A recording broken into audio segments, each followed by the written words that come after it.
Nanumpa na bilang ika-47 Pangulo ng Estados Unidos si President Donald Trump. Sa kanyang muling pagbabalik sa White House, ilang executive order ang nakatakda niyang lagdaan ngayong araw. Si Gab Villegas sa detalye. Opisyal nang nanumpa si Donald Trump para sa kanyang ikalawang termino bilang Pangulo ng Estados Unidos. Pinangunahan ni US Supreme Court Chief Justice John Roberts ang panunumpa kay Trump na ginanap sa US Capitol Rotunda sa Washington, D.C. Ito ang unang presidential inauguration na ginawa indoors magmula ng manumpa bilang Pangulo ng Amerika si Ronald Reagan noong 1985. Ito ay dahil rin sa inaasahang matinding lamig ng panahon at malakas na hangin doon. Ilan sa mga dumalo sa kanyang inaugurasyon ay sina dating US President Joe Biden, dating US Vice President Kamala Harris, mga dating Pangulo ng Amerika na sina Bill Clinton, George W. Bush at Barack Obama. Present rin sa kanyang inaugurasyon ang mga pinuno ng mga higanteng tech companies tulad nina Amazon founder Jeff Bezos, Apple CEO Tim Cook at SpaceX founder na si Elon Musk na siya ring mamumuno ng isang proposed Presidential Advisory Committee na tatawaging Department of Government Efficiency o DOGE. Sinimulan ni Trump ang kanyang inaugural speech sa pagbibigay ng pangako ng Golden Age ng Amerika, kung saan sinabi nito na siya ay magiging isang peacemaker at unifier. During every single day of the Trump administration, I will very simply put America first.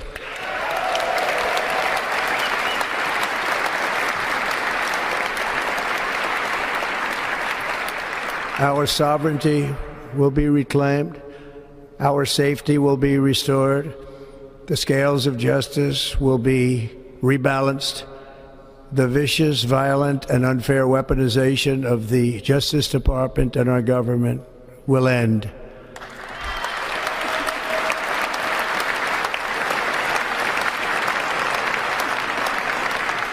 And our top priority will be to create a nation that is proud, prosperous, and free.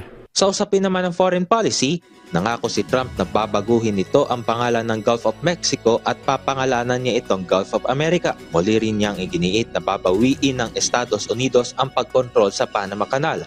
Ito ay dahil umano sa labis-labis na paniningil ng Panama sa mga barko ng Amerika kung saan ito ay paglabag sa Torrijos-Carter Treaty. Dose-dose na ring executive orders ang nakatakdang lagdaan ni President Trump ngayong araw, tulad ng pagdedeklara ng national emergency sa US-Mexico border, pag-atras ng Amerika mula sa Paris Climate Agreement, pagtatatag ng External Revenue Service na siyang lilikom sa mga buwis at taripa na makokolekta mula sa foreign sources. Ilang mga world leaders rin ang nagpaabot ng kanilang pagbati kay US President Trump. Nagpasalamat si Israeli Prime Minister Benjamin Netanyahu sa pagsisikap ng Trump administration sa pagpapalaya ng mga bihag na Israeli mula sa kamay ng Hamas. Positibo rin si Netanyahu na mawawakasan rin ng Amerika at Israel ang military capabilities ng Hamas at matutuldukan ang political role nito sa Gaza. Bago ang inaugurasyon ni Trump, naunang sinabi ni US Secretary of State nominee Marco Rubio sa kanyang confirmation hearing sa harap ng US Senate Committee on Foreign Relations na dapat nang tigilan ng China ang ginagawa nito sa Pilipinas at Taiwan kung ito ay seryoso sa pagpapanatili ng relasyon sa pagitan ng Amerika at China.